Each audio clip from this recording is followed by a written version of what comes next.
সকলকে জয় যিশু। Shyambazar assembly of god চার্চের পক্ষ থেকে রবিবারের ইউটিউব, ফেসবুক, অনলাইন প্রার্থনা সভায় প্রত্যেককে জানাই স্বাগত। আসুন, আজকে যখন এত সুন্দর দিন ঈশ্বর আমাদের দেখতে দিয়েছেন, যখন এই বিশ্রামবারে আমরা এসেছি, তখন আসুন আমরা প্রত্যেকে সহভাগী হই, একত্রিত হই, প্রভুর কাছে প্রার্থনা করি। Hallelujah, hallelujah. প্রভু যিশু পিতা, মঙ্গলময় ঈশ্বর, পবিত্র পিতা, তুমি মহান ঈশ্বর। ধন্য তুমি, ধন্য তোমার নাম পিতা, ধন্য তোমার প্রেম প্রভু। তুমি মহান, তুমি পবিত্র, তুমি জীবন্ত, তুমি একমাত্র ইম্মানুয়েল, তুমি একমাত্র জিহোবা জিরি, তুমি একমাত্র আলফা ওমেগা। তুমি আদি, তুমি অন্ত, তুমি পথ, তুমি সত্য, তুমি জীবন পিতা। প্রভু, আমাদের প্রত্যেককে প্রভু তোমার চরণে সমর্পণ করি পিতা। আমাদের জিহ্বাকে তুমি খুলে দাও পিতা, যেন মুখ দিয়ে প্রভু আমরা তোমার প্রশংসা, স্তব, স্তুতি করতে পারি। কারণ তুমি একমাত্র প্রশংসার যোগ্য ঈশ্বর, তুমি একমাত্র স্তব, স্তুতি, প্রশংসার যোগ্য প্রভু গো তুমি। কারণ প্রভু তুমি এই পৃথিবী ও স্বর্গের সৃষ্টিকর্তা, তুমি হচ্ছে একমাত্র জীবন্ত খ্রিস্ট, তুমি পুনরুত্থান, তুমি জীবন, তুমি পথ, তুমি সত্য প্রভু গো। হ্যাঁ পিতা, যখন আমরা তোমার কাছে প্রণিপাত করছি প্রভু, যখন আমরা তোমার কাছে অনুনয় বিনয় করছি, তুমি আমাদের প্রত্যেকে তোমার পবিত্র আত্মার দ্বারা বাঁধো, তোমার বহুমূল্য রক্তের দ্বারা তুমি আমাদেরকে কভার করো পিতা, যেন আমরা আমাদের হৃদয় দিয়ে, হৃদয়ের গভীরতা দিয়ে প্রভু যেন আমরা তোমার কাছে প্রণিপাত করতে পারি প্রভু। পবিত্র যিশু, আমরা যেন তোমার কাছে প্রভু সেই প্রার্থনা করতে পারি পিতা, আমরা যেন তোমাকে বিশ্বাস করতে পারি পিতা। কারণ প্রভু বিশ্বাস ভিন্ন প্রার্থনা কখনো উত্তর আমরা পাবো না পিতা। হ্যাঁ যিশু বাবা, তুমি আমাদের মধ্যেকার সন্দেহকে সরিয়ে দাও পিতা। আমরা যখন এখানে প্রত্যেকে একত্রিত হয়েছি পিতা, এবং যারা যারা যেখানে বসে এই প্রার্থনা শুনবে, এই দাসীর মাধ্যমে যে বাক্য আসবে সে বাক্য শুনবে, প্রত্যেকে প্রভু তোমার দ্বারা আশীর্বাদ মণ্ডিত হবে পিতা। প্রত্যেকে তুমি ব্লেসিং করবে পিতা, তোমার দয়া, তোমার করুণার দ্বারা প্রভু তুমি প্রত্যেককে হিলিং চাঙ্গাই দেবে যিশু বাবা। যিশু বাবা, তোমার কাছে প্রার্থনা করি প্রভু গো।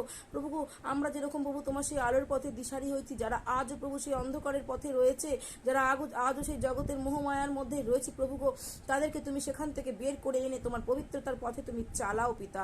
প্রভু, এই বছরে যে জার্নিং আমরা শুরু করেছি পবিত্রতার পথ, যিশায় তার 35 অধ্যায় 8, হ্যাঁ প্রভু গো, আমরা চাই পিতাজি পবিত্রতার পথে আমরা চলতে শুরু করেছি, আর বহু মানুষ যেন প্রভু তোমার সেই পবিত্রতার পথ দিয়ে চলতে পারে, তোমার পবিত্রতার পথে যে অলৌকিক কার্যতা দেখতে পারে, পবিত্রতার পথে তুমি যে আমাদের একমাত্র গাইড, তুমি যে আমাদের একমাত্র পথপ্রদর্শক, তা যেন তারা অনুভব করতে পারে।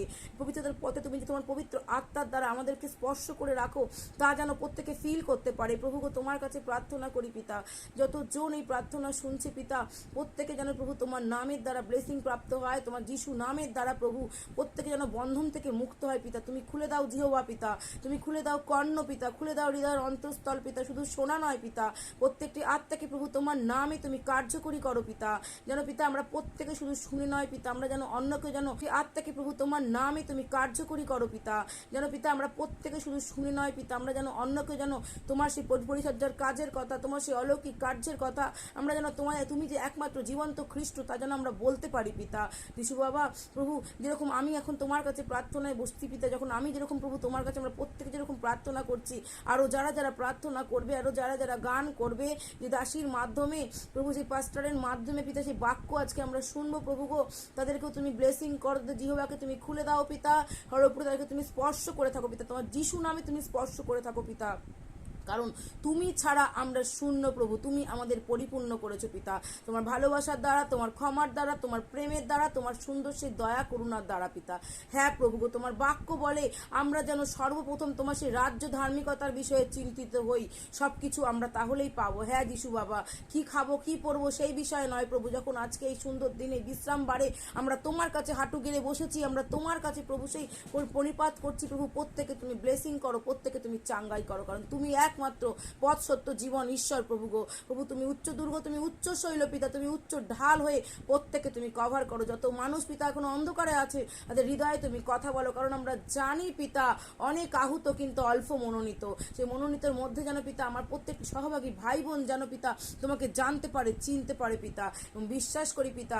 এখন যখন প্রভু আমরা তোমার কাছে প্রার্থনা করব, আমাদের এই প্রার্থনার গান, আমাদের সেই তোমার প্রতি সেই শ্রদ্ধা প্রভু, তোমার প্রতি ভালোবাসা যখন আমরা আমাদের সেই প্রার্থনার মধ্যে দিয়ে জ্ঞাপন করব, তুমি আমাদের প্রত্যেকের প্রার্থনাকে শুনবে এবং গ্রাহ্য করবে এবং স্বর্গরাজ্যে আমেন বলবে। তাই তোমার পবিত্র পবিত্র পবিত্র যিশু নামে সকল কিছু তোমার চরণে সমর্পণ করি, আমেন।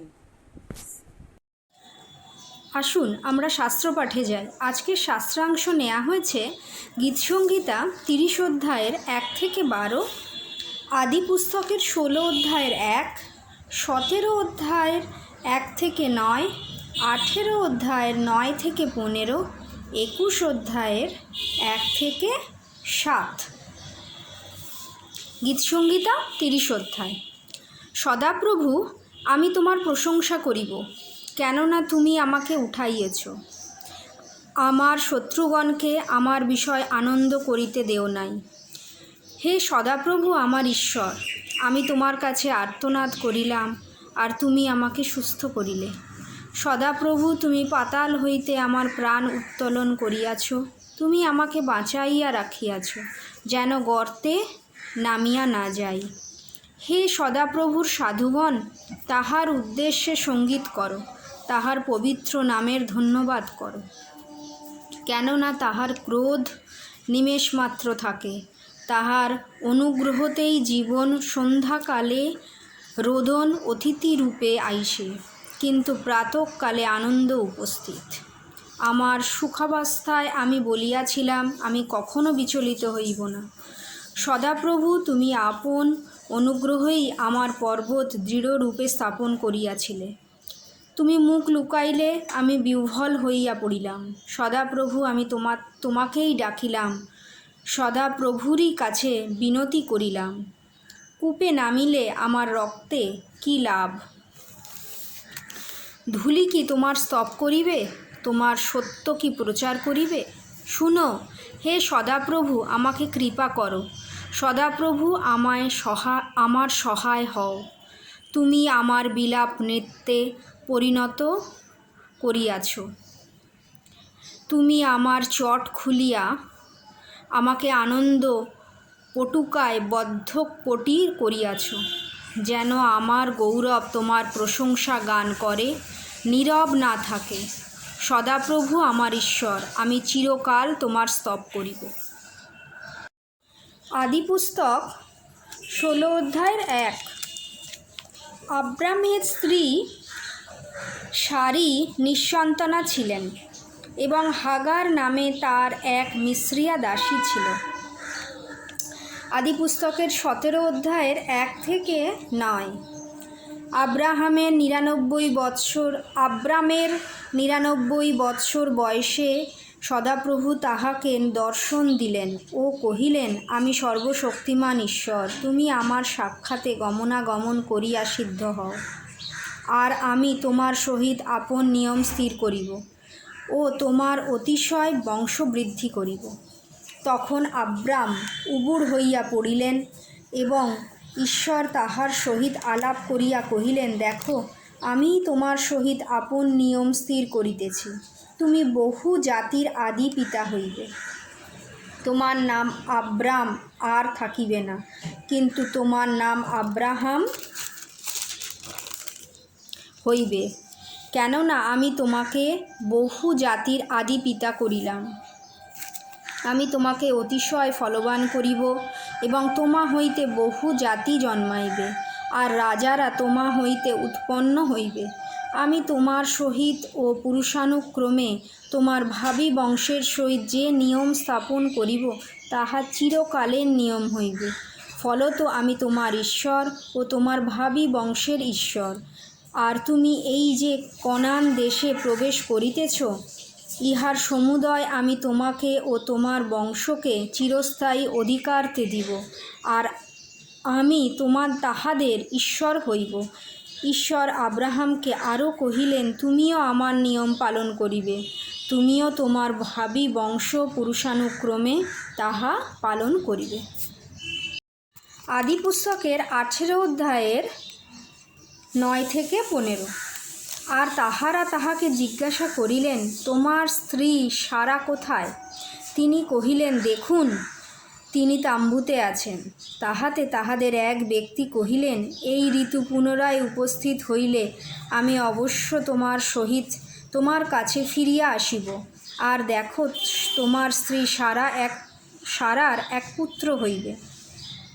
এই কথা সারা তাম্বু দ্বারে তাহার পশ্চাতে থাকিয়া শুনিলেন। সেই সময় আব্রাহাম ও সারা বৃদ্ধ ও গতবয়স্ক ছিলেন। সারার স্ত্রী ধর্ম নিবৃত্ত হইয়াছিল। অতএব সারা মনে মনে হাসিয়া কহিলেন, আমার এই শীর্ণ দশার পরে কি এমন আনন্দ হইবে? আমার প্রভুও তো বৃদ্ধ, তখন সদাপ্রভু আব্রাহামকে কহিলেন, সারা কেন এই বলিয়া হাসিল যে আমি কি সত্যিই প্রসব করিব? আমি যে বুড়ি। কোনো কর্ম কি সদাপ্রভুর অসাধ্য? নিরূপিত সময় এই ঋতু আবার উপস্থিত হইলে আমি তোমার কাছে ফিরিয়া আসিব, আর সারার পুত্র হইবে। তাহাতে সারা অস্বীকার করিয়া কহিলেন, আমি হাসি নাই, কেননা তিনি ভয় পাইয়াছিলেন। কিন্তু তিনি কহিলেন, অবশ্য হাসিয়াছিলে। আদিপুস্তক 21 অধ্যায়ের 1 থেকে 7। পরে সদাপ্রভু আপন বাক্যানুসারে সারার তত্ত্বাবধান করিলেন। সদাপ্রভু যাহা বলিয়াছিলেন সারার প্রতি তাহা করিলেন। আর সারা গর্ভবতী হইয়া ঈশ্বরের উক্ত নিরূপিত সময় আব্রাহামের বৃদ্ধকালে তাহার নিমিত্ত পুত্র প্রসব করিলেন। তখন আব্রাহাম সারার গর্ভজাত নিজ পুত্রের নাম ইসাক হাস্য রাখিলেন। পরে ওই পুত্র ইসাকের 8 দিন বয়সে আব্রাহাম ঈশ্বরের আজ্ঞানুসারে তাহার ত্বকচ্ছেদন করিলেন। আব্রাহামের 100 বৎসর বয়সে তাহার পুত্র ইসাকের জন্ম হয়। আর সারা কহিলেন, ঈশ্বর আমাকে হাস্য করাইলেন। যে কেহ ইহা শুনিবে সে আমার সহিত হাস্য করিবে। তিনি আরও কহিলেন, সারা বালকদিগকে স্তন পান করাইবে। এমন কথা আব্রাহামকে কে বলিতে পারিত? কেননা আমি তাহার বৃদ্ধাকালে তাহার নিমিত্ত পুত্র প্রসব করিলাম। ঈশ্বর তার কথিত বাক্যে আশীর্বাদ করুন। আমেন।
করো গোপনে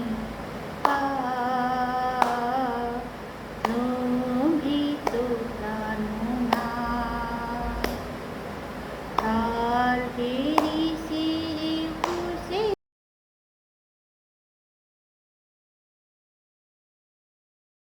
আসুন আজকে আমরা সকলে মিলে প্রার্থনা করি মন্দতা থেকে মুক্ত হওয়া।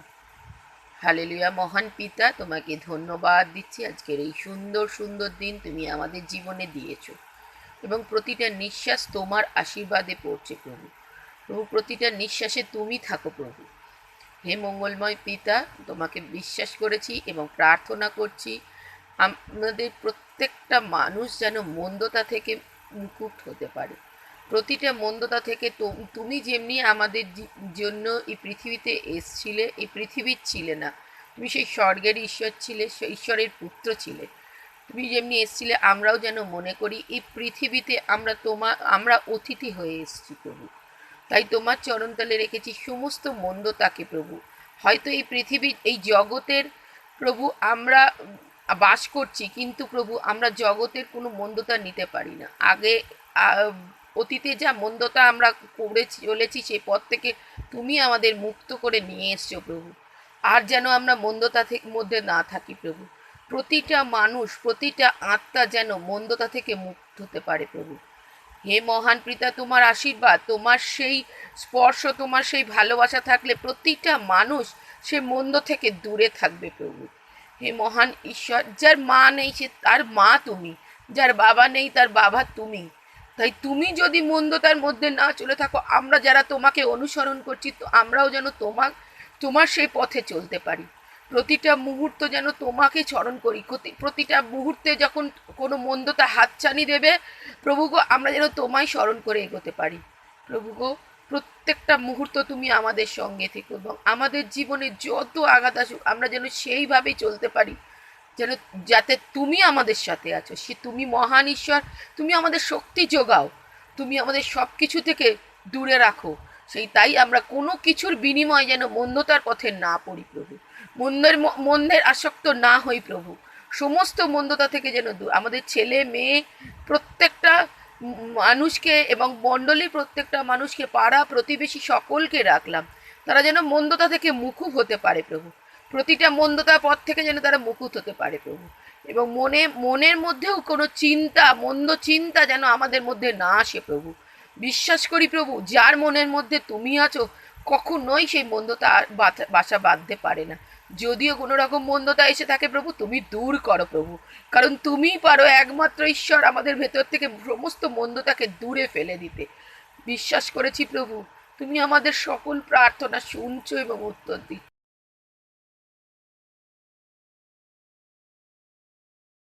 सबको जय मसीह की। आइए हम सब मिल के आज परमेश्वर से प्रार्थना करेंगे और मुझे विश्वास है कि हम सब की प्रार्थना को परमेश्वर सुनेंगे। अपनी आंखें बंद करें और प्रार्थना करें। हालेलुया। पिता परमेश्वर यीशु मसीह, मैं आपको धन्यवाद देती हूँ। सचमुच अब महान है, पवित्र योगी ईश्वर आप है प्रभु। इस सुंदर दिन दिखाने के लिए यीशु मसीह मैं आपको धन्यवाद देती हूँ। सचमुच सचमुच दिल से सब चीज़ों के लिए धन्यवाद देती हूँ। सचमुच प्रभु अब महान है, महान है, महान है, पवित्र है। पिता परमेश्वर आपके जैसा कोई नहीं है। पिता मैं आज विनती प्रार्थना अनुरोध लेके आई हूँ। पिता परमेश्वर मैं सभी को, एक एक संतान को, आपके एक एक मनुष्यों को मैं आपके हाथों के नीचे समर्पण करती हूँ। पिता प्रभु, जिन लोग प्रॉब्लम में फंसे हैं, जिन लोग डिप्रेशन में हैं, जिन लोग प्रभु, जिन लोग को बहुत प्रॉब्लम है पिता परमेश्वर, जिन लोग बहुत चिंता करते हैं पिता परमेश्वर, इमोशनल पिता परमेश्वर, सब चीज़ों को पिता परमेश्वर आप हीलिंग करो प्रभु। बहुत जन चिंता करते हैं, डिप्रेशन के रोगी है परमेश्वर। पिता परमेश्वर उन सब के जीवन में काम कर पिता परमेश्वर। मैं एक एक मसीह भाई बहन को आपके हाथों के नीचे समर्पण करती हूँ पिता परमेश्वर। अगर कोई उनमें से बीमार है पिता परमेश्वर, उन सबको हीलिंग करो पिता परमेश्वर। प्रभु सभी को प्रभु, एक एक इंसान को, एक एक तेरे संतान को पिता परमेश्वर सबको सब चीज़ों से छुटकारा दो पिता परमेश्वर। प्रभु जो लोग बहुत चिंता करते हैं, जो लोग इमोशनल है फिर पिता परमेश्वर, उन सबको प्रभु अब छुटकारा दो, आपके पवित्र लहू से छुटकारा दो पिता परमेश्वर। कोई बीमारी में पड़े हैं, कोई हॉस्पिटलाइज है पिता परमेश्वर, को सभी को मैं आपके हाथों के नीचे समर्पण करती हूँ। हर एक उम्रदार को मैं आपके हाथों के नीचे समर्पण समर्पण करती हूँ। पिता परमेश्वर उन सबको आशीष कर, अनुग्रह कर। पिता परमेश्वर पवित्र आत्मा के सामर्थ्य उन सबके जीवन में उतर के। प्रभु आप दया नहीं करोगे तो कौन दया करोगे, कौन उन लोगों को बाहर निकालेगा। पिता परमेश्वर आप इस पृथ्वी पे आए थे प्रभु जीवन लेके पिता परमेश्वर, और शांति लेके पिता परमेश्वर, एक एक को जीवन देने के लिए पिता परमेश्वर। सचमुच अब महान है, आपके पवित्र लहू से एक एक जन को छुटकारा मिले, दया मिले, आशीष मिले, अनुग्रह मिले, सभी को प्रोटेक्शन मिले। एक एक जन को दया कर, इस भारतवर्ष को भी दया करो पिता परमेश्वर। सब चीज़ों को मैं आपके हाथों के नीचे समर्पण करती हूँ। मैं विश्वास करती हूँ आपने मेरी विनती, प्रार्थना, अनुरोध को सुना, उत्तर दिया। सब चीज़ों को देके छोटी सी प्रार्थना यीशु नासरत के नाम से मांगती हूँ, आमीन।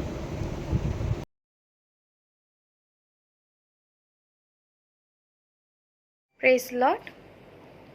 शून्य से लेके तूने मुझे रच लिया अपने ही रूप में, प्रेम किया है अनंत प्रेम से, दिया पुत्र मेरे मुक्ति के लिए।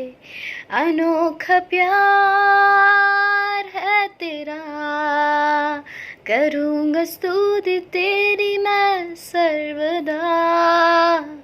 अनोखा प्यार है तेरा, करूँगा स्तुति तेरी मैं सर्वदा।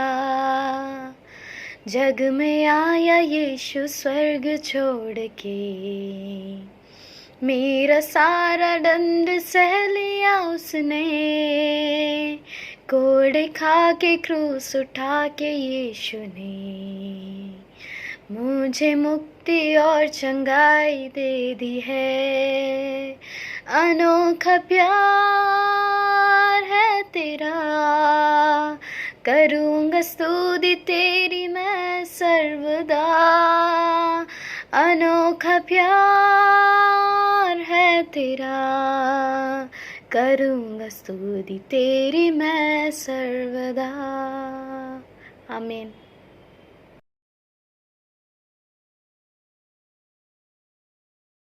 ঈশ্বর আমরা বাক্যের দিকে তাকাই, আর ঈশ্বরের বাক্য হচ্ছে মধুর বাক্য।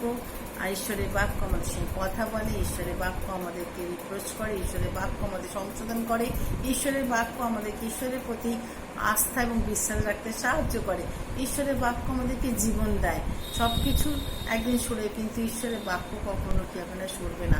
সেই বাক্য চিরস্থায়ী এবং সব কিছু ধ্বংস। ঈশ্বরের বাক্য কখনো ধ্বংস নয়, তার চিরস্থায়ী বাক্য, যার মধ্যে কোনো রকম খাদ নেই, নিখুঁত বাক্য। সেই বাক্যের দিকে আমরা আজকে তাকাবো। আজকে প্রচারের শিরোনাম, এই বছরের থিম নিয়ে আমরা প্রত্যেকেই জানি।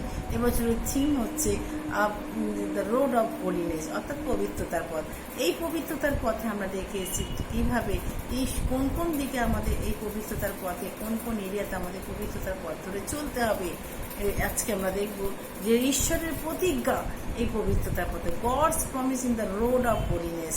আজকে দেখব যে ঈশ্বরের প্রতিজ্ঞা এই পবিত্রতার পথে। ঈশ্বর প্রতিজ্ঞা করেন, ঈশ্বরের প্রতিজ্ঞাবদ্ধ। ঈশ্বর যা প্রতিজ্ঞা করেন তিনি তাই করেন, এবং এই জন্যই তিনি হচ্ছেন ঈশ্বর। আর এই জন্য ঈশ্বরের কথার মধ্যে আমরা সকলে বলি আমেন, অর্থাৎ তাই হয়। ঈশ্বরে কখনো তিনি কথা ফেল করেন না।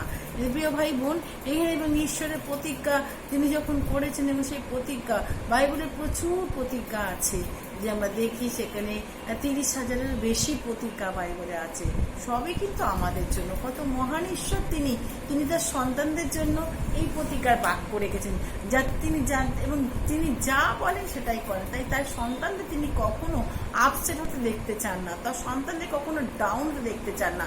তিনি তার সন্তানদের সবসময় উপরে দেখে তুলতে চান। তিনি সন্তানদের আরো বিশ্বাস বাড়াতে চান। তার সন্তানদের তিনি দেখান যে তিনি হচ্ছেন সেই পিতা, যা তিনি প্রতিজ্ঞা তিনি করেন। আর সেই জন্য তার নাম হচ্ছে ঈশ্বর। প্রিয় ভাই বোন, আজকে সেখানে ঈশ্বরের প্রতিজ্ঞার কথা আমরা দেখব কিভাবে এই পবিত্রতার পথে ঈশ্বর প্রতিজ্ঞা করেছেন। একটি চরিত্র থেকে আমরা দেখব। আর সেই দম্পতি হচ্ছেন, তারা নিঃসন্তান ছিলেন, অনেক বয়সে তাদের কিন্তু তাদের বাচ্চা হয়নি, কিন্তু ঈশ্বর প্রতিজ্ঞা করে যখন তাদেরকে ডাকলো তার হাজবেন্ডকে, নিশ্চয়ই বুঝতে পারছেন কে তার হাজবেন্ড। আর সেই দম্পতি হচ্ছে অব্রাহাম এবং সারা। অব্রাহামকে যখন ঈশ্বর ডাকলো তখন অব্রাহামের বয়স ছিল 75 বছর। আর তখন অব্রাহামকে বললো যে আমি তোমাকে যে সেই দেশে চলো, আর যদি আদি পুস্তক 12 দেখেন, এবং আমি তোমার দ্বারা একটা মহা জাতি উৎপন্ন করব। এই প্রথমেই কিন্তু সে কি করেছিল, জাতি উৎপন্নের কথা বলে দিয়েছিল। আর এবং কিন্তু সেই সময় তারা নিঃসন্তান ছিল। আব্রাহাম সারা কিন্তু কোনো বাচ্চা কাচ্চা হয়নি। ভাই বোন, এই অবস্থায় ঈশ্বর তাদেরকে বলেছেন আমি তোমার মহাজাতি করব। ঈশ্বর আব্রাহামকে বললেন যে তোমার নাম কি হবে না অব্রাহাম নয়, অব্রাহাম, অর্থাৎ বহু লোকের পিতা বা বহু জাতির পিতা। অব্রাহাম কথার অর্থ হচ্ছে কি, প্রথমে তার নাম ছিল অব্রাহাম অর্থাৎ বহু মহাপিতা, কিন্তু এখন বলছে তোমার নাম হবে অব্রাহাম, বহু লোকের পিতা। মানে তোমার দ্বারা আমি কি করবো, তোমাকে অতিশয় বলবান করব, এবং তোমার দ্বারা আমি আদি পিতা করবো এ ভাই বোন। এবং বলছেন তিনি যে তোমার ফলত আমি তোমার ঈশ্বর, তোমার ভাবি বংশের ঈশ্বর হবো। আর তুমি এই কনান দেশে কি হবে, যে বাস করছে যে ভাবি বংশকে আমি তোমার কি করব না অধিকার দেব, আমি তোমাদের ঈশ্বর হইব। এবং ঈশ্বর আব্রাহামকে তুমি আমার নিয়ম পালন করিবে এবং তুমি তোমার ভাবি বংশই হবে। শুধু তাই নয়, সারাও, সেই সারাকে তিনি বলেন, তুমি হচ্ছেন কি না সারা, তার নাম কি না সে শাড়ি ছিল, তার নাম ছিল শাড়ি। বলছে তাকে তোমার স্ত্রীকে শাড়ি আর শাড়ি বলে ডেকো না, তার নাম সারা অর্থাৎ রানী হবে। শাড়ি অর্থাৎ তার নাম কি হবে, সারা। শাড়িকে আর শাড়ি বলে ডেকো না, তার নাম সারা হবে অর্থাৎ রানী। আমি তাকে আশীর্বাদ করব এবং তাহাতে পুত্র তোমাকে দেব। আমি তাকে আশীর্বাদ করব, তাহাতে সে জাতিগণের আদি মাতা হইবে। কারণ যখন এই দর্শন তাকে দিয়েছিল আব্রাহামকে, তখন আব্রাহামের বয়স ছিল 99, আর 99 বছর তাকে দর্শন দিল। আর সারার বয়সে তখন যথেষ্ট সে বয়স্কা, 90 বছর বয়স্কা। অর্থাৎ ঈশ্বর সেখানে এইভাবে প্রতিজ্ঞা করেছেন যে তোমাকে আমি কি করবো, বাচ্চা দেবো। কিন্তু তাদের বাচ্চা যখন হলো তখন আব্রাহামের বয়স ছিল 100 বছর, সারার হচ্ছে 90 বছর। তারা যখন তার সঙ্গে কি হয়েছিল না, এই লোক যখন ঈশ্বর তার সঙ্গে কথা বলছে, আব্রাহাম উপর হয়ে পড়ে হাসলেন, মনে মনে হাসলেন যে শতবয়স্ক পুরুষের কি আর সন্তান হবে। এবং শাড়ি অবশ্যই তোমার নিমিত্তে, ঈশ্বর শাড়ি তোমার নিমিত্তে অবশ্যই পুত্রপ্রসব করিবে। আর তুমি তাহার নাম রাখিবে কি, ঈশাক, তাহার নাম রাখিবে ঈশাক। ইসমাইল থাকবে, কিন্তু তোমার দ্বারা আমি কি করবো, তোমার আর শাড়ির গর্ভে যে সন্তান তাকে কি করবো, আমি প্রতিষ্ঠিত করবো। এটাই ছিল ঈশ্বরের ইচ্ছা। প্রিয় ভাই বোন, ঈশ্বর যেটা প্রতিজ্ঞা তিনি তাই করেছেন। সারা হয়তো সে বিটারনেস ছিল তার মধ্যে, তার হোপলেস ছিল, কিন্তু ঈশ্বর সেইখানে কি নিয়ে এসেছিল, তার বন্ধাত্ম জীবনে কি নিয়ে এসেছিল, আলো নিয়ে এসেছিল, বন্ধাত্ম জীবনে ফল নিয়ে এসেছিল, বন্ধাত্ম জীবনে ফসল নিয়ে এসেছিল। যখন ঈশ্বর আমাদের জীবনে, যখন সেই আমাদের হোপলেস সিচুয়েশন ঈশ্বর যখন আসে, তখন তিনি সেই আশা নিয়ে আসেন। ঈশ্বর বন্ধাত্ম জীবনে আলো নিয়ে আসেন। ঈশ্বরের বন্ধাত্ম জীবনে খুশি আনন্দ নিয়ে আসে। এই 35 অধ্যায় যদি আমরা 35 অধ্যায় 1 থেকে 10 পদে দেখি, সেখানে কত লোক ঈশ্বরের প্রতিজ্ঞা, যে সেই প্রতিজ্ঞা, এবং সেই প্রতিজ্ঞা যদি আমরা পড়ি, আর সেখানে দেখতে পাবো যে ঈশ্বরের প্রতিজ্ঞা তিনি কি করেছেন, তিনি বিশ্বস্তভাবে তিনি করে গেছেন। এবং সেই বিশ্বস্ততা প্রতিজ্ঞতা এবং সেই প্রতিজ্ঞাকে বিশ্বাস করার দায়িত্ব হচ্ছে আমাদের। যদি আমরা বিশ্বাস করি তবেই কিন্তু কি হবে না, সে ফসল আমরা দেখতে পাবো। ভাই বোন, আমরা সে ফসল দেখতে পারবো। ঈশ্বরের পরিকল্পনা আমাদের জীবনে অনেক ঊর্ধ্বে কাজ করে, বন্ধাত্ম জীবনকে সরিয়ে দেয়। ঈশ্বরের পরিকল্পনা না সেখানে যেন আমরা জানি, আজকে অনেকে ভাবছেন যে ঈশ্বর প্রতিজ্ঞা করছেন করি আমার জীবনে, কিন্তু না, বিশ্বাস রাখুন প্রিয় ভাই বোন, ঈশ্বর মহান ঈশ্বর, তিনি নিশ্চয়ই আপনাকে কি করবেন না, সেই প্রতিজ্ঞা পালন করে তিনি আপনাকে উত্তর দেবেন। ঈশ্বর আজকে যদি সারা জীবনে এত বড় ঘটনা ঘটাতে পারে, আব্রাহামের জীবনে তার ঈশ্বর আমাদের জীবনে ঘটাবে। যে প্রতিজ্ঞা তিনি করেছেন, সেই প্রতিজ্ঞা তিনি বিশ্বস্ত হয়ে তিনি করবেন। মানুষ হিসাবে আমরা যেন কখনো তাকে ডাউট না করি। এই হচ্ছেন মহান ঈশ্বর। ঈশ্বরের পথে থেকে ঈশ্বর তার প্রত্যেকটা প্রতিজ্ঞার কথা আমাদেরকে দিয়েছেন। এর প্রত্যেকটা মুহূর্তে তিনি বাবা আমাদেরকে গাইড করছেন। তার গাইডেন্স, তার অনুপ্রেরণা আমরা কি করছি, চলছি। কারণ এই হচ্ছে ঈশ্বর। ঈশ্বর কখনো কি করে না, তিনি মিথ্যা বলেন না। তিনি আমাদের মহান ঈশ্বর, আমাদেরকে ভালোবাসেন। আজকে তার প্রতিজ্ঞাবদ্ধ হিসেবে ঈশ্বর ঈশ্বর কিন্তু আমাদেরকে যা যা যা যা আমাদেরকে যা যা তিনি যেভাবে তিনি আমাদের নিয়ে যাবেন যেন আমরা সেই পথে চলি। ঈশ্বরের পরিকল্পনা ঊর্ধ্বে আমরা কোনো কিছু যেন না করি, কারণ তিনি আমাদের তার পরিকল্পনাকে তিনি বাস্তবায়িত করেন। তার পরিকল্পনা কেউ কখনো বন্ধ করতে পারে না। তিনি যা ইচ্ছা করেন তাই করেন। ভাই বোন, আজকে ঈশ্বরের প্রতিজ্ঞা, এই পবিত্রতার পথে যখন আমরা দেখছি, আজকে রাস্তা দিয়ে পবিত্রতার রাস্তা যখন আমরা হেঁটে চলেছি, আর আমরা জানি যে একটা সময় আসবে যখন আমরা দেখতে পাবো যে তোমাদের ঈশ্বর তিনি কি করছেন, বলছেন যে তিনি এই সময় বধিরদের কর্ণ মুক্ত হবে, বন্ধ খঞ্জ করিনে লম্ফ দেবে, এবং সেই পথ দিয়ে কেউ রাজপথ হবে, জাঙ্গাল পথ, এত কিছু আমরা দেখতে পাই। এবং এটাই হচ্ছে ঈশ্বর যে এই প্রতিজ্ঞা তিনি যখন করেছেন, তিনি নিশ্চয়ই তিনি করবেন। মুক্তিপ্রাপ্ত লোকেরা সেই পথে চলবে। আজকে আমরা মুক্তিপ্রাপ্ত লোকেরা কত আনন্দে ঈশ্বরের প্রতিজ্ঞা নিয়ে আমরা আনন্দ করতে করতে সিওনের যাত্রা পথে হাঁটি। আর আমাদের এই যাত্রাকে কি করে, এই পার্থিব জগতে, এই জগতের যাত্রাকে আমরা কমপ্লিট করি। হালেলুয়া। এবং অব্রাহাম সারা 75 বছর বয়স থেকে সেই যখন সে ঈশ্বরের কলিং পেয়ে অব্রাহাম বেরিয়ে এসছে, এবং সেই 100 বছর বয়সে তাদের বাজার। কিন্তু তার আগে 16 অধ্যায় যদি আমরা দেখি, দেখুন সেখানে 16 অধ্যায় কি বলছেন। অব্রাহামের স্ত্রী সারি নিঃসন্তান হতে হাগার নামে এক মিশ্র দাস, তাতে সারি অব্রাহামকে, দেখো সদাপ্রভু আমাকে বন্দা করেছেন, বিনয় করে তুমি আমার দাসীর কাছে গমন করেও, কি জানি ইহা দ্বারা আমি পুত্রবতী হইতে পারিব। অর্থাৎ সারার ইচ্ছা ছিল যেন সে মা হতে পারে, কিন্তু সে হতে পারছিল না, কারণ সে বন্ধা ছিল। ভাই বোন, ঈশ্বর সেই প্রতিজ্ঞা থেকে বদ্ধ ঈশ্বর, তিনি প্রতিজ্ঞা থেকে কখনো কি হয়নি সরাচরা। সারা জীবন ছিল কি বন্ধা, নিঃসন্তান, হোপলেস, কিন্তু ঈশ্বরের প্ল্যান ছিল অনেক বড়। সারা চেয়েছিল যে হাগারকে দিয়ে তার সেই মা হওয়ার স্বপ্নকে পূরণ করতে। সারা চেয়েছিল যে সেই তার দাসী পুত্র তার দ্বারা সে তার মা ডাক শুনতে। হাগার চেয়েছিল যে সারা চেয়েছিল যে হাগারের মাধ্যমে সে সন্তান নিয়ে সে লালন করবে, কিন্তু ঈশ্বরের তা ইচ্ছা ছিল না। প্রথমে ঈশ্বর বলেছেন, আমি তোমার দ্বারা একটা মহাজাতি উৎপন্ন করব। ভাই বোন, এবং কিন্তু ঈশ্বর তিনি যা পরিকল্পনা করেন, তিনি বন্ধাকে কি করেন, তিনি বন্ধাকে সন্তান দেন, এই জন্য তার নাম ঈশ্বর। এবং ঈশ্বর তিনি যা বলেন তাই তিনি করেন। যদি 17 অধ্যায় আমরা দেখি, 17 অধ্যায় সেখানে আমরা দেখি, দেখুন 17 অধ্যায় 1 থেকে 9 পদ, সেখানে তিনি বলছেন, ঈশ্বর তাকে বলছেন যে আমি তোমার সঙ্গে কি, আমি তোমাকে বহু জাতির আদি পিতা হইবে। তুমি তাকে পরিষ্কার বলছে, আব্রাহাম আমি সর্বশক্তিমান ঈশ্বর। এবং 99 বছর বয়সে তাকে তাকে দর্শন দিয়েছিলেন, আর বললেন, আমি সর্বশক্তিমান ঈশ্বর, তুমি আমার সাক্ষাতে গমনাগমন করে সিদ্ধ হও, আর আমি তোমার সহিত আপন নিয়ম স্থির করিব, এবং আমি তোমার সহিত আপন করে অতিশয় বংশবৃদ্ধি করব। আর অব্রাহাম তো মুখ হয়ে পড়ল, এবং শুধু তাই না, ঈশ্বর তার সহিত আলাপ করে করলেন, দেখো আমি তোমার সহিত আপন নিয়ম স্থির করেছি, তুমি বহু জাতির আদি পিতা হইবে, আর তোমার নাম অব্রাম, মহাপিতা আর থাকিবে না, তোমার নাম অব্রাহাম, অর্থাৎ বহু লোকের পিতা, বহু জাতির পিতা। এখানে বহু তুমি বহু জাতির আদি পিতা। অর্থাৎ অব্রাম ছিল কি, প্রথমে তার নাম ছিল অব্রাম, অর্থাৎ না মহাপিতা। অব্রাম ছিল মহাপিতা, কিন্তু এখন তিনি বলছেন তোমার নাম কি হবে, অব্রাহাম, অর্থাৎ বহু লোকের বা বহু জাতির পিতা, কেননা আমি তোমাকে বহু জাতির আদি পিতা করলাম। আমেন।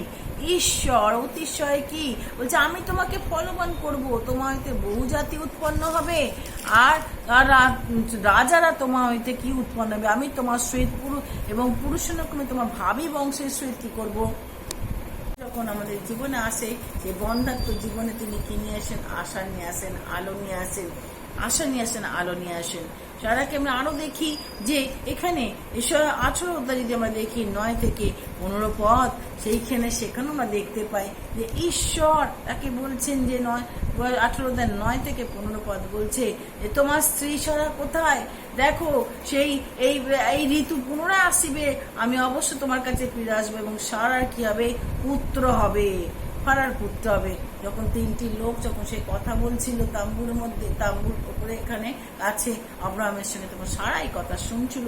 আর সারা সে নিজে হাসছিল, কারণ সারা সে পিছনে থাকে শুনছিল, কারণ আব্রাহাম এবং সারা তাদের বয়স হয়ে গিয়েছিল, তাদের তাদের তাদের সেই সন্তান ধারণ করার ক্ষমতা ছিল না। সারা স্ত্রী ধর্ম নিবৃত্ত হয়েছিল। অতএব সারা মনে মনে আসতে বললেন, আমার এই শীর্ণ দশার পরে আর কি করে এমন আনন্দ হবে, আমার প্রভু তো বৃদ্ধ। এখন সদাপ্রভু আব্রাহামকে সারা কেনই আসলো যে আমি সত্যিই কি প্রসব করিব, আমি যে বুড়ি। সারা মনে মনে চিন্তা, আমি তো বুড়ি, আমি কি করে প্রসব করব। কেন কোনো কর্ম কি ঈশ্বরের অসাধ্য? কোনো কর্ম ঈশ্বরের কাছে অসাধ্য নয়।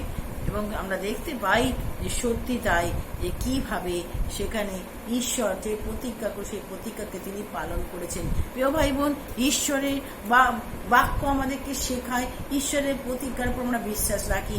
অনেক সময় আমাদের সিচুয়েশনের মধ্যে যখন আমরা চলি, আমরা ভুলে যাই যে আমরা প্রার্থনা করছি, কিন্তু ঈশ্বরের প্রতিজ্ঞা, সেই প্রতিজ্ঞা থেকে কখন আমরা যেন ডাউট না করি, মানে ঈশ্বর যা বলেন। দেখুন সেখানে ঈশ্বর আব্রাহামকে বলেছিল, আর ঠিক তাই তিনি আব্রাহামের মাধ্যমে সারা কিন্তু ঈশ্বরের পরিকল্পনাকে বুঝতে ব্যর্থ হয়েছিল।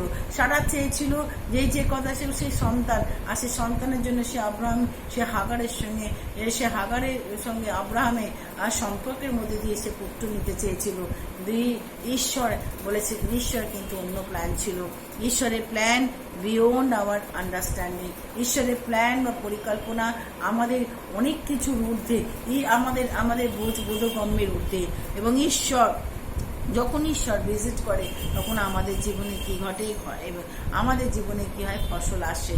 ঈশ্বর যখন আসে, সাক্ষাৎ করতে আসে, তখন আমাদের এই বন্ধুত্ব জীবনে কি আসে, খুশি আসে, আনন্দ আসে।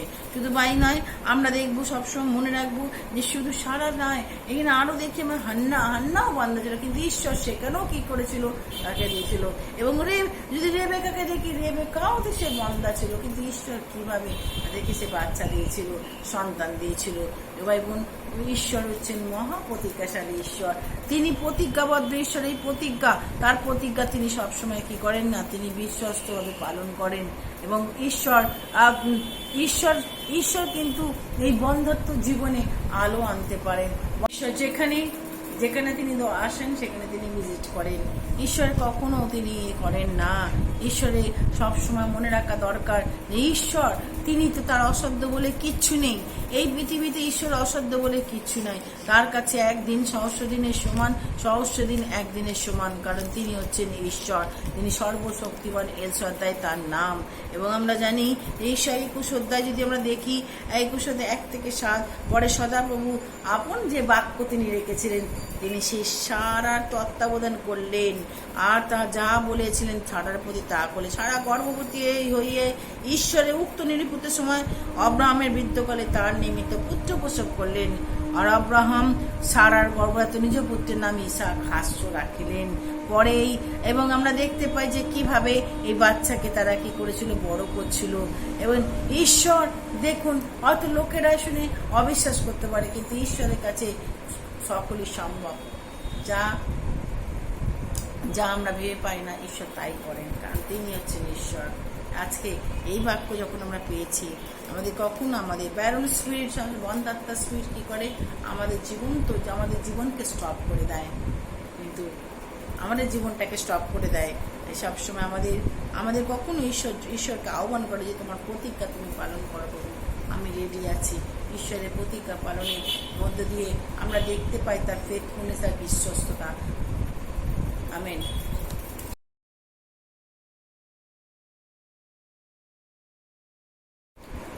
ঈশ্বরের প্রতিজ্ঞা পালনের মধ্যে দিয়ে আমরা দেখতে পাই তার ফেথফুল বা বিশ্বস্ততা।